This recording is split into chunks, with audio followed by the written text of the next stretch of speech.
We start by seeing an injured man fleeing from the police until, very tired, he hides to catch his breath. His name is Mek. Blood runs down the street when suddenly, someone in black clothes and a mask, who possesses some sort of supernatural power, makes the blood float and offers the injured Mek a gift. The strange figure says that it will let him live, but in exchange for his loyalty. Mek, seeing that his end will likely be death, accepts the offer. The mysterious man then lifts him using his power and causes him pain by imparting something to him. When the police arrive at the scene, all they find is a pool of blood moving along the wall. The scene then shifts to a young monk named Chan, who while meditating has a vision of the same masked figure causing destruction and terror in a large city. The temple he lives in is hidden among the mountains, and before Chan leaves, his master calls him for a talk. The young monk says that he cannot waste time and needs to leave to stop the threat before it is too late. The master asserts that Weiqian is dead. He is no longer a threat, as he is in the other realm. However, Chan says that his father found a way back to this realm and will not stop until he destroys all land. The master does not stop the young monk from leaving because if the necromancer has truly returned, he must leave as quickly as possible. The scene shifts to Bangkok, Thailand, where a couple and their daughter arrive to spend family vacations. The man is named Jake, his wife Prang, and their daughter Lu. While Jake handles business on his cell phone, Prang excites Lu to see her grandmother soon. They take a van and head to a hotel before heading to their main destination in the city where Prang grew up. After reserving their room, little Lu excitedly heads up and is amazed by the view from above. Moments later, the family goes out for a boat ride on the river that runs through the city. Jake is still resolving work issues, and Prang chides him to prioritize them, as he previously had more time with them, even though he was a street cop. He tells them he will do better, and they continue their outing. They pass a fair, and the couple ends up having a romantic moment and kissing, leaving Lu alone. When they turn back to their little girl, they realize she has vanished from sight. The couple then frantically runs to find her. Thankfully, the little girl is crossing a bridge just after the fair, and Jake sees her. Coincidentally, little Lu is talking to the monk Chan, who is holding a blue butterfly. Her parents approach and scold her for straying from them. Jake thanks the monk for what he did, and Lu says that he knows who Jake is, even without her mentioning him. When the two leave, Jake is called to attention by the monk, who says that their meeting was not by chance. Chan says something confusing to Jake, stating that he is the guardian of the gates, as he is the only one born of death, on the night of a blood moon. He adds that Jake will face great challenges and lose everything, but in the darkness, he will find the light, enabling him to live true love with his family, ultimately being free. Jake is confused and does not give much credence to what the monk said, then leaves the place. The family heads to an ice cream shop in the mall, and while they are enjoying ice cream, Mek, still alive, suspiciously arrives at the location. Prang takes Lu to clean up in the bathroom, and on their way, the little girl sees the strange man looking and waving at her. People around do not notice, but Mek is armed.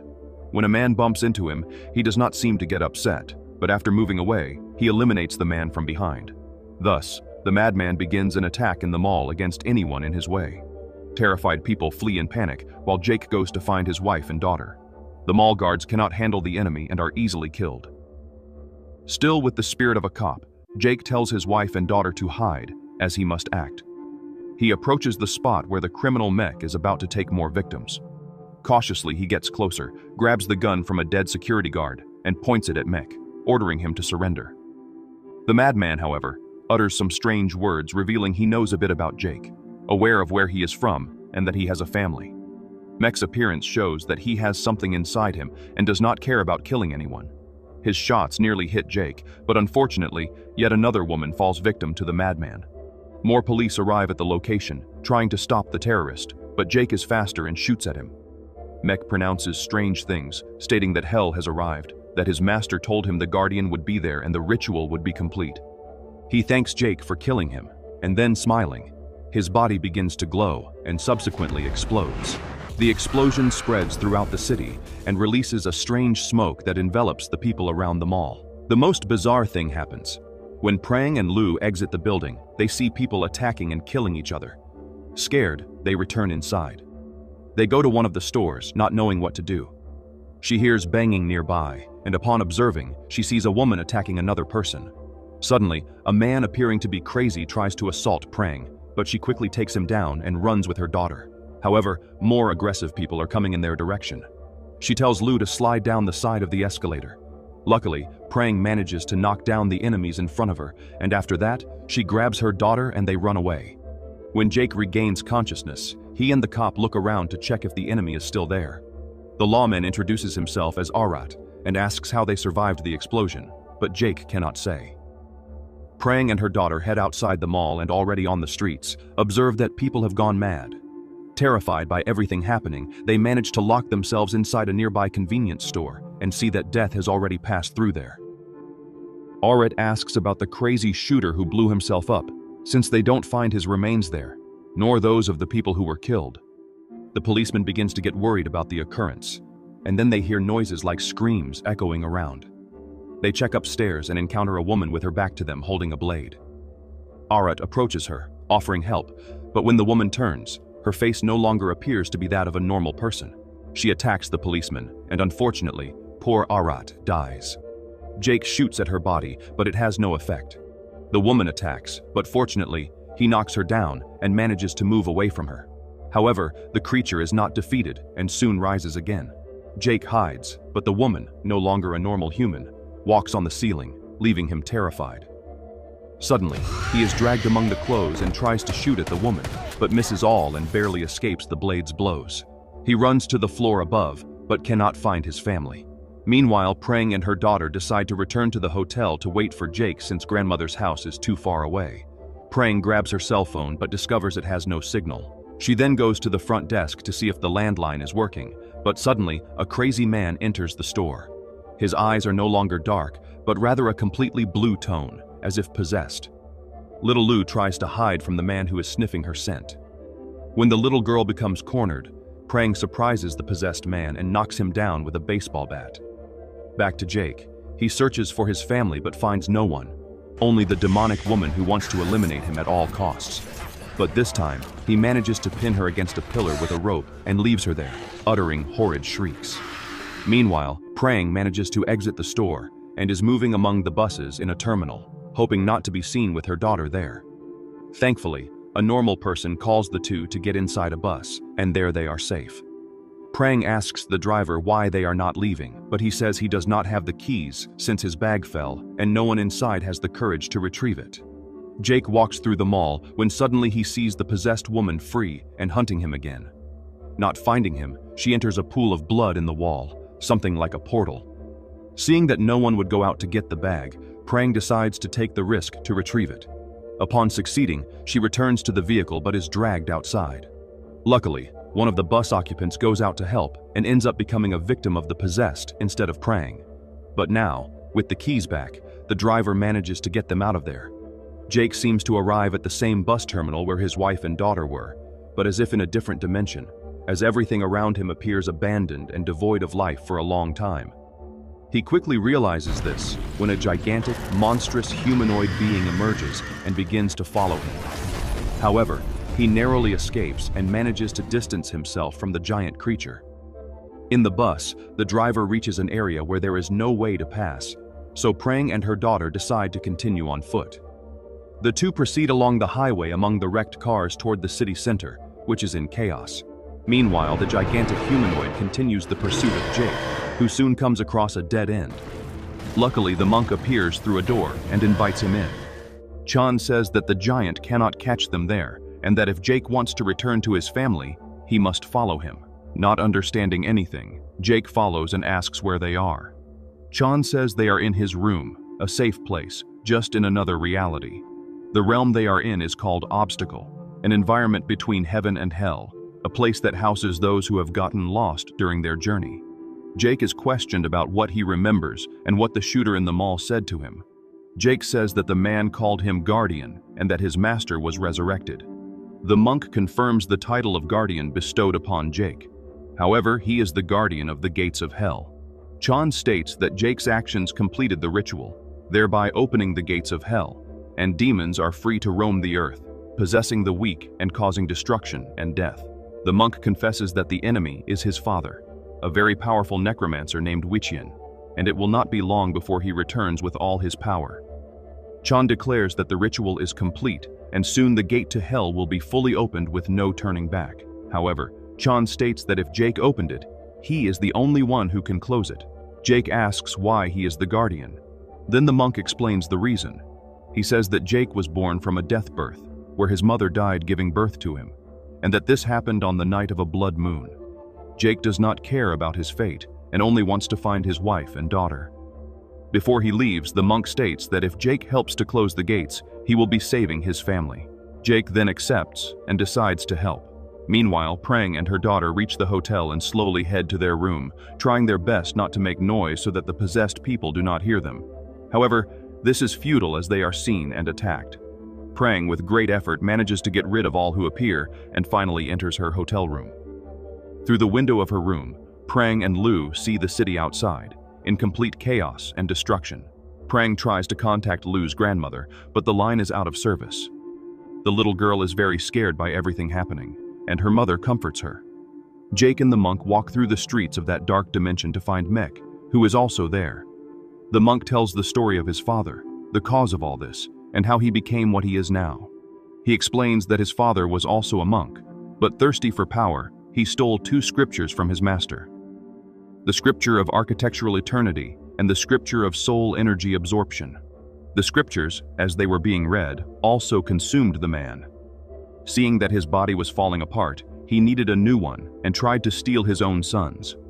However, his mother managed to intervene, and Wichien lost his body in the physical realm.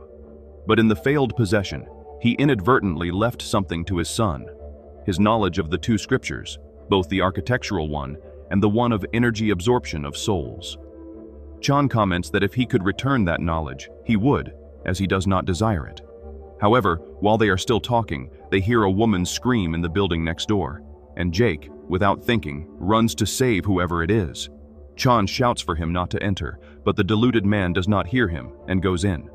Chan follows Jake, but soon has his path blocked by a creature. At that moment, Jake reaches the rooftop of the building, and seeing the woman about to be caught by other creatures, he runs to her, knocking down others along the way.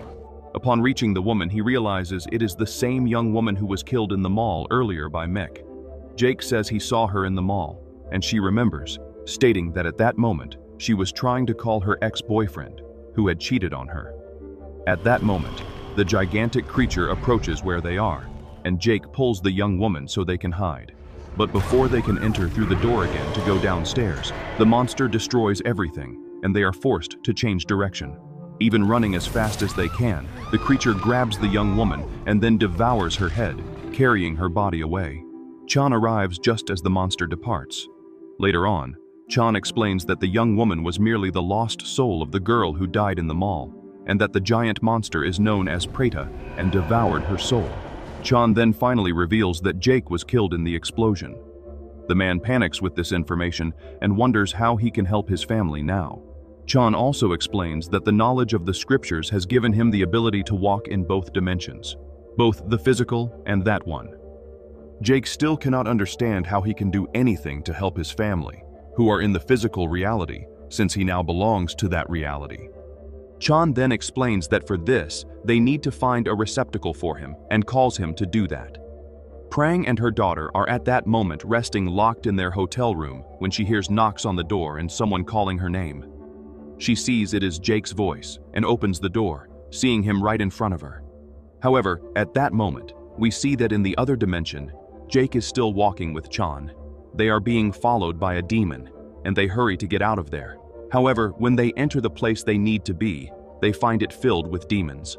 Chan says the portal is further ahead, and they move cautiously not to stir the creatures. Even so, things begin to approach dangerously, and Chan is then forced to fight. He fights well, and after knocking down one of the demons, they keep running. Upon entering through a door, they encounter a cinema filled with other types of monsters. As soon as they reach the exact location, Chan uses his staff, and with a very strong lightning light, makes the creatures disappear. In fact, they have reached the physical world, and now, when exiting the cinema, Jake sees he is in the body of a strange man. At that moment, we see the false Jake in the room with Prang. We see that, in fact, it is Mek possessing the dead body of Jake. At this moment, Chan with the real Jake is heading toward where Prang and Lu are. Chan then gives him a different weapon, asserting that Jake's weapon will not have the effect they need. Upon learning that Mek is with his family, Jake rushes to reach the room quickly. Prang and Lu begin to find the behavior of the false Jake very strange, while Chan with the real Jake is getting closer. But when they arrive, there seemingly is no one left in the room. Suddenly, Jake hears Lu's screams coming from downstairs, so he runs desperately to reach her. Arriving there, he stands in front of his family, but he is not recognized, as what they see is a strange man to them. Suddenly, Mek, in Jake's body, strikes him with a chair on the head and knocks him down. After Mek accuses Jake of various things, such as not being a good father and husband, they engage in hand-to-hand combat. When Jake gains the upper hand and is about to strike his opponent, Prang points the gun at him, not realizing it is her husband. Jake says it is him, and Mek screams for Prang to shoot the stranger. But Lu, already noticing something wrong, begins to ask if he is really her father, and Jake makes a sort of oath, affirming he is indeed himself. However, with a gesture only he and Lu knew. Nevertheless, Prang ends up shooting the visually strange man to her, and with that, Jake returns to the other dimension. He is immediately attacked by one of the creatures. At that same moment, Mek, still in Jake's body, reveals himself and opens a portal to the other world, frighteningly calling them to enter. Jake is barely saved by Chan and is being cared for by him. After explaining where the enemy is going to open the gates and stating that Jake's family has probably been taken, the two prepare. Upon arriving at the location, they see an old mansion in the midst of many trees where the gates of hell are. At this moment, Mek is taking Prang and Lu to the main side of the gates in the physical world. When Weiqian arrives, Mek tells him he has done everything as ordered, bringing to that place the blood of the Guardian, referring to Lu. Weiqian says that her blood will be enough, and when Prang tries to flee, several strange figures appear to stop them. Chan and Jake, still in the other dimension after seeing the giant creature pass, are approaching the exact place, and soon Chan sends him back to the physical world.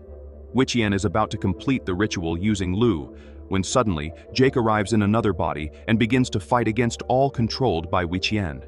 Jake skillfully fights with the special knife Chan gave him and eliminates the possessed ones. Mek then enters to fight Jake, and the two fiercely confront each other. Prang, seeing that her daughter is still in the enemy's hands, picks up one of the fallen's special weapons and shoots at Weiqian. And with Prang's help, Jake manages to take down Mek with a gunshot. The man immediately ends up in the parallel dimension, where the giant monster soon comes toward him. Mek is grabbed and mercilessly torn in half. At that moment, while Weiqian confronts his son, Jake strikes him from behind. But he also uncovers a truth.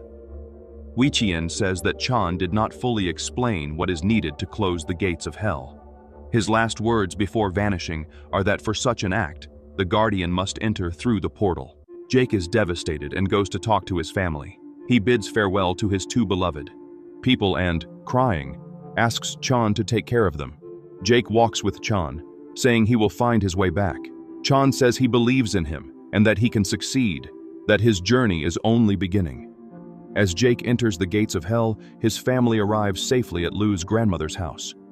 In the end, we see a woman appearing where the gates were closed and, with a gesture, seemingly opens them again.